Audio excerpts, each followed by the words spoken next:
ಕಾವೇರಿ ಕೊಳ್ಳದಲ್ಲಿ ಈ ವರ್ಷ ಮಳೆ ಕಡಿಮೆಯಾಗಿದೆ.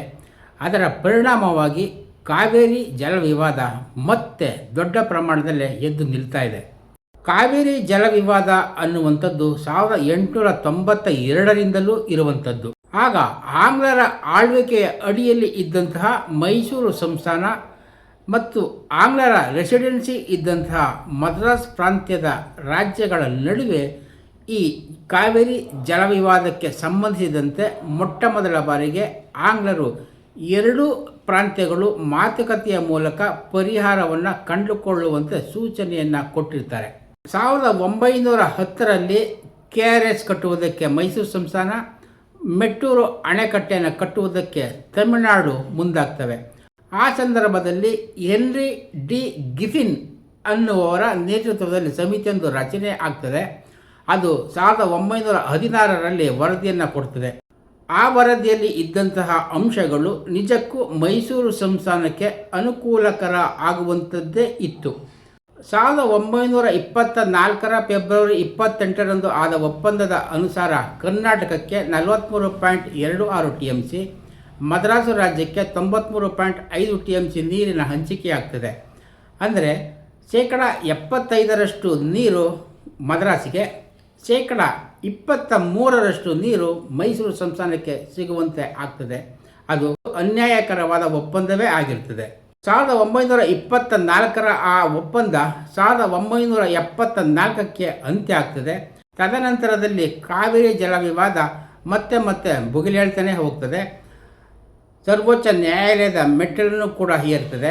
ಅದರ ಪರಿಣಾಮವಾಗಿ 1990ರಲ್ಲಿ ನ್ಯಾಯಮಂಡಳಿ ರಚನೆ ಆಗ್ತದೆ. 1991ರಲ್ಲಿ ಕಾವೇರಿ ನ್ಯಾಯಮಂಡಳಿ ಮಧ್ಯಂತರ ತೀರ್ಪನ್ನು ಕೊಡ್ತದೆ. 1997ರಲ್ಲಿ ಕಾವೇರಿ ಜಲ ಪ್ರಾಧಿಕಾರ ಸ್ಥಾಪನೆ ಆಗ್ತದೆ. 2007ರಲ್ಲಿ ಕಾವೇರಿ ನ್ಯಾಯಮಂಡಳಿ ಅಂತಿಮ ತೀರ್ಪನ್ನು ಕೊಡ್ತದೆ. ಕಾವೇರಿ ನ್ಯಾಯಮಂಡಳಿಯ ಅಂತಿಮ ತೀರ್ಪಿನ ಪ್ರಕಾರ ಕರ್ನಾಟಕಕ್ಕೆ 270 TMC, ತಮಿಳುನಾಡಿಗೆ 419 TMC ನೀರಿನ ಹಂಚಿಕೆಯಾಗ್ತದೆ. ಕಾವೇರಿ ನದಿಗೆ 52% ಕೊಡುಗೆ ನಮ್ಮ ಕರ್ನಾಟಕ ನೆಲದಿಂದಲೇ ಆಗುವಂಥದ್ದು. ಆದರೆ ನಮಗೆ ದಕ್ಕಿದ ನೀರಿನ ಪ್ರಮಾಣ 39% ಮಾತ್ರವೇ ಆಗಿರ್ತದೆ. ಇದರ ಪುನರ್ವಿಮರ್ಶೆಯಾಗಿ 2018ರಲ್ಲಿ 284.75 TMC ಕರ್ನಾಟಕಕ್ಕೆ ಹಂಚಿಕೆಯಾಗಿ ತಮಿಳುನಾಡಿಗೆ 177.25 TMC, ಕೇರಳಕ್ಕೆ 30 TMC, ಪಾಂಡಿಚೇರಿಗೆ 7 TMC ನೀರನ್ನು ಕರ್ನಾಟಕ ಕೊಡಬೇಕು ಅನ್ನುವಂಥದ್ದು ನಿರ್ಣಯ ಆಗ್ತದೆ. ಈ ಅಂತಿಮ ತೀರ್ಪಿನ ಅನುಷ್ಠಾನಕ್ಕಾಗಿ CWRC ಮತ್ತು CWMC ಅಂದರೆ ಕಾವೇರಿ ಜಲ ನಿಯಂತ್ರಣ ಮಂಡಳಿ, ಕಾವೇರಿ ಜಲ ನಿರ್ವಹಣಾ ಪ್ರಾಧಿಕಾರ ರಚನೆ ಆಗ್ತದೆ. ಇವೆರಡು ತೀರ್ಪಿನ ಅನುಸಾರ ಆಯಾ ತಿಂಗಳಿನಲ್ಲಿ ಎಷ್ಟು ಪ್ರಮಾಣದ ನೀರನ್ನು ಕರ್ನಾಟಕ ಬೇರೆ ರಾಜ್ಯಗಳಿಗೆ ಹಂಚಿಕೆಯನ್ನು ಮಾಡಬೇಕು ಅನ್ನುವಂಥದ್ದನ್ನು ನಿರ್ಧರಿಸುವಂಥದ್ದು ಮತ್ತು ಅದಕ್ಕೆ ಸಂಬಂಧಪಟ್ಟಂಥ ವ್ಯಾಜ್ಯಗಳು, ತಕರಾರುಗಳನ್ನು ಪರಿಶೀಲಿಸಿ ಅದಕ್ಕೆ ಸರಿಯಾದ ನಿರ್ಣಯವನ್ನು ಕೊಡುವಂತಹ ಅಧಿಕಾರಗಳು ಈ ಎರಡು ಪ್ರಾಧಿಕಾರ ಮತ್ತು ಮಂಡಳಿಗೆ ಸೇರಿದ್ದಾಗಿರ್ತದೆ. ಈ CWRC ಆಗಲಿ CWMC ಆಗಲಿ ಕರ್ನಾಟಕದ ಪಾಲಿಗೆ ಯಾವತ್ತಿಗೂ ಅನುಕೂಲಕರವಾಗುವಂತಹ ನ್ಯಾಯಯುತವಾದಂತಹ ತೀರ್ಮಾನಗಳನ್ನು ಕೊಟ್ಟಿದ್ದೇ ಇಲ್ಲ. ಯಾವತ್ತಿಗೂ ಕೂಡ ತಮಿಳುನಾಡು ಪರವಾಗಿಯೇ ತನ್ನ ನಿಲುವನ್ನು ಪ್ರದರ್ಶನ ಮಾಡ್ತಾ ಬಂದಿರುವಂಥದ್ದು ನಮ್ಮ ರೈತರು ಮತ್ತು ಕನ್ನಡ ಭಾಷಾಭಿಮಾನಿಗಳು, ಕನ್ನಡಿಗರು ತಿಳಿದೇಳುವಂತೆ ಮಾಡ್ತಾನೇ ಇದೆ. ಕನ್ನಡಿಗರ ಶಾಂತಿ ಮತ್ತು ಸಹನೆಯನ್ನು ಹೆಣಕುವಂತಹ ರೀತಿಯಲ್ಲಿ ಆ ತೀರ್ಮಾನಗಳು ಆಗ್ತಾ ಇರುವಂಥದ್ದು ನಿಜಕ್ಕೂ ದುರದೃಷ್ಟಕರ. ಈ ಸಲ ಕಾವೇರಿ ಜಲಾನಯನ ಪ್ರದೇಶದಲ್ಲಿ 60%ಕ್ಕೂ ಹೆಚ್ಚು ಮಳೆ ಪ್ರಮಾಣ ಕಡಿಮೆ ಆಗಿದೆ. ಈಗಾಗಲೇ ನಮ್ಮ ನಾಡಿನ ಮುಖ್ಯಮಂತ್ರಿಯಾದ DK ಶಿವಕುಮಾರ್ ಅವರು ಕೂಡ ನೀರನ್ನು ಕುಡಿಯುವುದಕ್ಕೆ ಮಾತ್ರ ಬಳಸೋಕ್ಕೆ ಸಾಧ್ಯ ಆಗ್ತದೆ. ಹಾಗಾಗಿ ಕಾವೇರಿ ಜಲಾನಯನದಲ್ಲಿ ಯಾವುದೇ ರೀತಿಯ ಬೆಳೆಗಳನ್ನು ಕೂಡ ಬೆಳೆಯಬಾರದು ಅನ್ನುವಂತಹ ಕರೆಯನ್ನು ಕೂಡ ಕೊಟ್ಟಿದ್ದು ಆಗಿದೆ. ಇಷ್ಟಿದ್ದರೂ KRS ಈಗ ಒಣಗ್ತಾ ಇದೆ. ಅದಕ್ಕೆ ನೀರನ್ನು ಕೊಡುವಂತಹ ಬೇರೆ ಬೇರೆ ಸಣ್ಣ ಪುಟ್ಟ ಅಣೆಕಟ್ಟೆಗಳು ಕೂಡ ಭರ್ತಿಯಾಗಿಲ್ಲ. ಅಲ್ಲಿಯೂ ಕೂಡ ನೀರಿನ ಕೊರತೆ ದೊಡ್ಡ ಪ್ರಮಾಣದಲ್ಲೇ ಇದೆ. ಈ ವರ್ಷ ಬೆಳೆಗಳಿಗೆ ಇರಲಿ, ಕುಡಿಯುವುದಕ್ಕೆ ನೀರು ಸಾಕಾಗ್ತದಾ ಅನ್ನುವ ಆತಂಕ ಕೂಡ ಎದುರಾಗಿದೆ.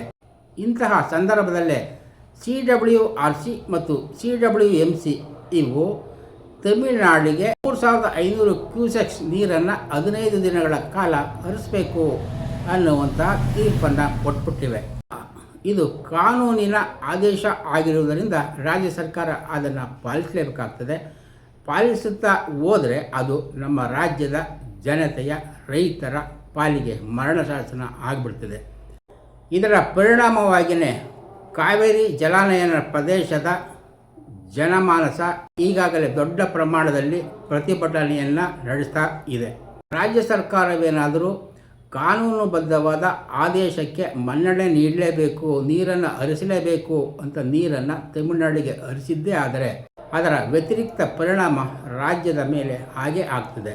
ಇದರಿಂದಾಗಿಯೇ ನಮ್ಮ ನಾಡಿನ ಜನರು ಸಿಡಿದೆದ್ದು ನಿಲ್ತಾ ಇರುವಂಥದ್ದನ್ನು ಪ್ರತಿ ಜಿಲ್ಲೆಯಲ್ಲೂ ಕಾಣಬಹುದಾಗುತ್ತೆ. ಈ ರೀತಿಯ ಕಾವೇರಿ ಜಲ ವಿವಾದ ಭುಗಿಲೆದ್ದಂತಹ ಸಂದರ್ಭದಲ್ಲಿನ ಕೆಲವು ಉದಾಹರಣೆಗಳನ್ನು ನೋಡ್ತಾ ಹೋಗೋದಾದರೆ 1991ರಲ್ಲಿ ಇದೇ ರೀತಿ ನೀರು ಬಿಡುವಂತೆ ಆದೇಶ ನೀಡಿದಂತಹ ಸಂದರ್ಭದಲ್ಲಿ ಮುಖ್ಯಮಂತ್ರಿಯಾಗಿದ್ದವರು ಎಸ್ ಬಂಗಾರಪ್ಪ ಅವರು ರಾಜ್ಯದ ಹಿತಾಸಕ್ತಿಯನ್ನು ಕಡೆಗಣಿಸಿ ಯಾವುದೇ ಕಾರಣಕ್ಕೂ ನೀರನ್ನು ಬಿಡೋದಿಲ್ಲ ಅಂತ ಹೇಳಿ ನೀರಿಗೆ ಸಂಬಂಧಿಸಿದಂತೆ ಸುಗ್ರೀವಾಜ್ಞೆಯನ್ನು ಜಾರಿಗೆ ತಂದುಬಿಡ್ತಾರೆ.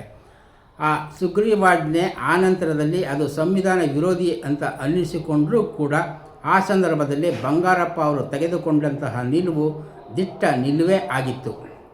ಆ ಸಂದರ್ಭದಲ್ಲಿ ಬಂಗಾರಪ್ಪ ಅವರ ಪಕ್ಕ ಶಿಷ್ಯ ಆಗಿದ್ದ DK ಶಿವಕುಮಾರ್ ಈಗ ಮುಖ್ಯಮಂತ್ರಿಯಾಗಿ ನಾಡಿನ ಚುಕ್ಕಾಣಿಯನ್ನು ಹಿಡಿದಿದ್ದಾರೆ. ಹೀಗಾಗಿಯೇ ಅವರು ತನ್ನ ರಾಜಕೀಯ ಗುರು ಆಗಿರುವಂತಹ ಎಸ್ ಬಂಗಾರಪ್ಪ ಅವರು ತೆಗೆದುಕೊಂಡಿದ್ದಂತಹ ಗಟ್ಟಿ ನಿಲುವನ್ನು ತೆಗೆದುಕೊಂಡು ಈಗ ರಾಜ್ಯವನ್ನು ಕಾವೇರಿ ಜಲ ವಿವಾದದ ಸಂಕಟದಿಂದ ಹೇಗೆ ಪಾರು ಮಾಡುವುದಕ್ಕೆ ದಿಟ್ಟ ನಿಲುವನ್ನು ತೆಗೆದುಕೊಳ್ತಾರೆ.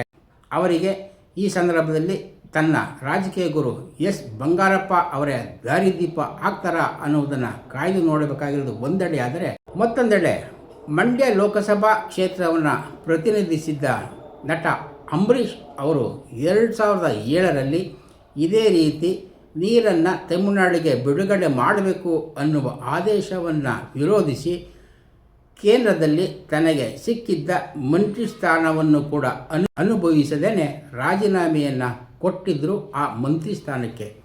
ಈಗ ಅದೇ ಮಂಡ್ಯ ಲೋಕಸಭಾ ಕ್ಷೇತ್ರವನ್ನು ಪ್ರತಿನಿಧಿಸ್ತಾ ಇರುವಂತಹವರು HD ಕುಮಾರಸ್ವಾಮಿ ಅವರು. ಇವರು ರಾಜ್ಯದ ಮುಖ್ಯಮಂತ್ರಿಯಾಗಿ 2 ಸಲ ಕಾರ್ಯನಿರ್ವಹಿಸಿದಾಗಲೂ ಕೂಡ ಕಾವೇರಿಯ ಜಲ ವಿವಾದ ಮಳೆಯ ಕಾರಣದಿಂದಾಗಿ ದೊಡ್ಡ ಮಟ್ಟದಲ್ಲಿ ಎದ್ದಿರಲಿಲ್ಲ. ಅಂದರೆ ಸಹಜವಾಗಿಯೇ ಮಳೆ ಬಂದಿತ್ತು, ಯಾರಿಗೂ ಕೂಡ ಕಾವೇರಿಯ ನೀರಿನ ಸಮಸ್ಯೆ ಉದ್ಭವ ಆಗಿರಲಿಲ್ಲ. ಆ ಸಂದರ್ಭದಲ್ಲೂ ಕುಮಾರಸ್ವಾಮಿ ಕಾವೇರಿ ಜಲ ವಿವಾದಕ್ಕೆ ತೆಗೆದುಕೊಂಡಿದ್ದಂಥ ನಿಲುವುಗಳು ಇವತ್ತು ಕೂಡ ಪ್ರಮುಖ ಆಗಿಯೇ ಇವೆ. ಈಗ ಮಂಡ್ಯ ಲೋಕಸಭಾ ಕ್ಷೇತ್ರದ ಸಂಸದರು ಆಗಿರುವಂತಹ ಕೇಂದ್ರದ ಸಚಿವರೂ ಆಗಿರುವಂತಹ HD ಕುಮಾರಸ್ವಾಮಿಯವರು ಈಗ 2007ರಲ್ಲಿ ಅಂಬರೀಷ್ ಹೇಗೆ ಮಂತ್ರಿ ಸ್ಥಾನಕ್ಕೆ ರಾಜೀನಾಮೆಯನ್ನು ಕೊಟ್ಟಿದ್ದರೋ ಈಗ ಅದೇ ರೀತಿ ಮಂತ್ರಿ ಸ್ಥಾನಕ್ಕೆ ರಾಜೀನಾಮೆಯನ್ನು ಕೊಟ್ಟು ಮಂಡ್ಯ ರೈತರ ಹಿತ ರಕ್ಷಣೆಗೆ ನಿಲ್ತಾರಾ ಅನ್ನುವಂತಹ ಕುತೂಹಲಗಳು ಎದ್ದು ನಿಂತಿವೆ. ಯಾಕೆಂತಂದರೆ ಕುಮಾರಸ್ವಾಮಿ ಅವರಾಗಲಿ ಅವರ ತಂದೆ ಮಾಜಿ ಪ್ರಧಾನಿ ದೇವೇಗೌಡರಾಗಲಿ ನಾವು ಮಣ್ಣಿನ ಮಕ್ಕಳು ಅಂತಲೇ ಹೇಳ್ಕೊಳ್ತಾ ಇರ್ತಾರೆ. ಅಲ್ಲದೆ ರೈತರ ಪರವಾಗಿ ಹೋರಾಟವನ್ನು ಕೂಡ ಮಾಡಿಕೊಂಡು ಬರ್ತಾ ಇರೋದರಲ್ಲಿ ಯಾವುದೇ ಸಂಶಯಗಳು ಕೂಡ ಇಲ್ಲ. ಈಗ ಕೇಂದ್ರ ಸರ್ಕಾರದ ಪಾರ್ಟ್ನರ್ಶಿಪ್ ಹೊಂದಿರುವಂತಹ ಜನತಾದಳದ ಮುಖಂಡ ಆಗಿರುವಂತಹ HD ಕುಮಾರಸ್ವಾಮಿಯವರು ಮಂತ್ರಿ ಸ್ಥಾನವನ್ನು ಬಿಟ್ಟು ರೈತರ ಪರವಾಗಿ ನಿಲ್ತಾರಾ ಅನ್ನುವಂತಹ ಮಾತುಕತೆಗಳು ಈಗಾಗಲೇ ದೊಡ್ಡ ಮಟ್ಟದಲ್ಲಿ ಸುದ್ದಿ ಆಗ್ತಾಯಿವೆ. ಯಾಕೆಂತಂದರೆ ಕಾವೇರಿಯ ಜಲ ವಿವಾದ ಎದ್ದು ನಿಂತಿರುವಂತಹ ಈ ಸಂದರ್ಭದಲ್ಲಿ BJPಯವರು ಈಗಾಗಲೇ KRSಗೆ ಮುತ್ತಿಗೆ ಹಾಕುವಂತಹ ಹೋರಾಟವನ್ನು ತೀವ್ರ ರೂಪದಲ್ಲಿ ನಡೆಸ್ತಾ ಇದ್ದಾರೆ. ಕೇಂದ್ರ ಸಚಿವರಾಗಿರುವಂತಹ ಕುಮಾರಸ್ವಾಮಿಯವರ ಜನತಾದಳ ಇನ್ನೂ ಅಖಾಡಕ್ಕೆ ಇಳಿದಿಲ್ಲ. ಇದರಿಂದಾಗಿ ರಾಜ್ಯದಲ್ಲಿ BJP ಮತ್ತು ಜನತಾದಳದ ನಡುವೆ ಕಾವೇರಿ ವಿವಾದಕ್ಕೆ ಸಂಬಂಧಪಟ್ಟಂತೆಯೂ ಒಗ್ಗಟ್ಟಾಗಿ ಒಗ್ಗೂಡಿ ಹೋಗುವಂತಹ ಲಕ್ಷಣಗಳು ಇಲ್ಲ. ಎರಡೂ ಕೂಡ ಬೇರೆ ಬೇರೆ ದಾರಿಯಲ್ಲಿ ಸಾಗ್ತಾ ಇವೆ ಅನ್ನುವುದು ಗೋಚರ ಆಗ್ತಾ ಇರುವುದರ ಹಿನ್ನೆಲೆಯಲ್ಲಿ ಕುಮಾರಸ್ವಾಮಿ ಅವರು ಮಂತ್ರಿ ಸ್ಥಾನಕ್ಕೆ ರಾಜೀನಾಮೆಯನ್ನು ನೀಡಿ ಕಾವೇರಿ ಚಳುವಳಿಗೆ ಧುಮುಕ್ತಾರ ಅನ್ನುವ ಪ್ರಶ್ನೆಗಳು ಎದ್ದು ನಿಂತಿರುವ ಹೊತ್ತಿನಲ್ಲೇ ಕುಮಾರಸ್ವಾಮಿಯವರು ಪತ್ರಿಕಾಗೋಷ್ಠಿಯನ್ನು ನಡೆಸುವ ಮೂಲಕ CWRC ಮತ್ತು CWMC ಕೊಟ್ಟಿರುವಂತಹ ನಿರ್ಧಾರಗಳನ್ನು ಟೀಕಿಸಿದ್ದಾರೆ. ಅದು ಏನು ಅಂತ ನೀವೇ ನೋಡಿ. ನಾನು ಪ್ರಥಮವಾಗಿ ಈ ತೀರ್ಪಿನ ವಿಷಯದಲ್ಲಿ ಈ ಕಾವೇರಿ ನಿರ್ವಹಣಾ ಪ್ರಾಧಿಕಾರದಲ್ಲಿದ್ದಾರೆ, Kaveri water management authority, Kaveri water regulatory authority, ಈ ಎರಡು ಸಮಿತಿಯಲ್ಲಿರ್ತಕ್ಕಂಥ ಸದಸ್ಯರುಗಳಿಗೆ ನಾನು ಒತ್ತಾಯ ಆಗ್ತಕ್ಕಂಥದ್ದು, ನೀವು AC ರೂಮ್ನಲ್ಲಿ ಕೂತ್ಕೊಂಡು ಡೆಲ್ಲಿಯಿಂದ ತೀರ್ಮಾನ ಕೊಡ್ತಕ್ಕಂಥದ್ದೆಲ್ಲ ಇದು ಪ್ರಮುಖವಾದಂತ ವಿಷಯ. ನನ್ನ ಮಾಧ್ಯಮ ಸ್ನೇಹಿತರ ಮುಂದೆ ಇದಕ್ಕೆ ನಾನು ಡಿಮ್ಯಾಂಡ್ ಮಾಡ್ತಾ ಇದ್ದೇನೆ, ಅವರಿಗೆ ಸಲಹೆ ಕೊಡ್ತಾ ಇದ್ದೇನೆ. ನೀವು AC ರೂಮಲ್ಲಿ ಕೂತ್ಕೊಂಡು ತೀರ್ಪು ಕೊಡೋದೆಲ್ಲ ಇದು ನಮ್ಮ ಭಾಗದಲ್ಲಿ ಕಾವೇರಿಯ ಕ್ಯಾಚ್ಮೆಂಟ್ ಏರಿಯಾ ಏನಿದೆ ನಮ್ಮ ರಾಜ್ಯದಲ್ಲಿ ಇವತ್ತು KRS, ಹಾರಂಗಿ, ಕಬಿನಿ, ಹೇಮಾವತಿ, ಇಲ್ಲಿ ನೀರೇನು ಪ್ರಮಾಣ ಇದೆ ಮುಂದಿನ 6 ತಿಂಗಳಿಗೆ ತಮಿಳುನಾಡಲ್ಲಿ ಇರ್ತಕ್ಕಂಥ ಭವಾನಿ ಜಲಾಶಯ ಮತ್ತು ಮೆಟ್ಟೂರು ಜಲಾಶಯ ಅಲ್ಲಿಯೇ ನೀರಿದೆ, ಎಷ್ಟು ಪ್ರಮಾಣದ ನೀರಿದೆ ಇಲ್ಲಿ, ಇದೆಲ್ಲವನ್ನ ಸ್ಥಳಕ್ಕೆ ಹೋಗಿ ವೀಕ್ಷಣೆ ಮಾಡಿ ಈ ಸದಸ್ಯರುಗಳು ಇವತ್ತು ಕಾವೇರಿ ಜಲವಿವಾದದ ಇತಿಹಾಸದ ಪುಟಗಳನ್ನು ಕೆದಕ್ತಾ ಹೋದರೆ ಅದರಲ್ಲಿ ಬೇರೆ ಬೇರೆ ಅಂಶಗಳು ಸಿಗ್ತಾನೆ ಹೋಗ್ತವೆ.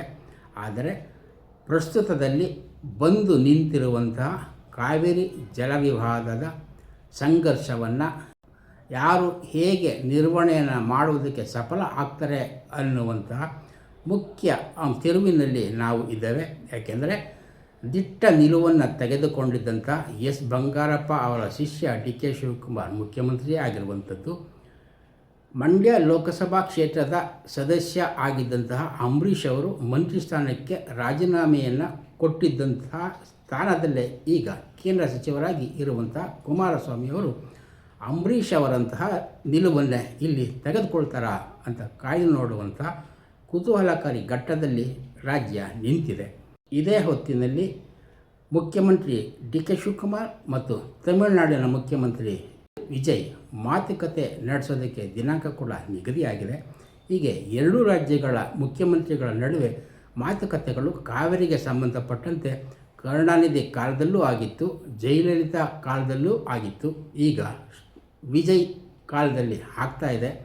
ಅದು ನಡೆಯುತ್ತಾ ಸುಗಮವಾಗಿ ನೆರವೇರಿಕೆ ಆಗುತ್ತಾ ಅಥವಾ ಮತ್ತೆ ಗೊಂದಲದ ಗೂಡಾಗಿಯೇ ಮುಂದುವರಿಯುತ್ತಾ ಈಗ ನೀರನ್ನು ಬಿಡಲೇಬೇಕಾದ ಕಾನೂನು ಇಕ್ಕಟ್ಟಿನಲ್ಲಿ ಸಿಲುಕಿರುವ ರಾಜ್ಯದ ಹಿತಾಸಕ್ತಿಯನ್ನು ಕಾಪಾಡಬೇಕಾ, CWRC ಕೊಟ್ಟಿರುವಂತಹ ನಿರ್ಧಾರವನ್ನು ಪಾಲಿಸಬೇಕಾ ಅನ್ನುವ ಕವಲುದಾರಿಯಲ್ಲಿ ನಿಂತಿರುವುದು ಮಾತ್ರ ಅಲ್ಲ, ಇದು DK ಶಿವಕುಮಾರ್ ಮತ್ತು HD ಕುಮಾರಸ್ವಾಮಿ ಇಬ್ಬರಿಗೂ ಕೂಡ ಸತ್ವ ಪರೀಕ್ಷೆಯ ಕಾಲ ಆಗಿದೆ ಅನ್ನುವ ಮಾತನ್ನು ಹೇಳ್ತಾ ಈ ಸಂಚಿಕೆ ಮುಗಿಸ್ತೇನೆ. ನಮಸ್ಕಾರ, ಧನ್ಯವಾದ.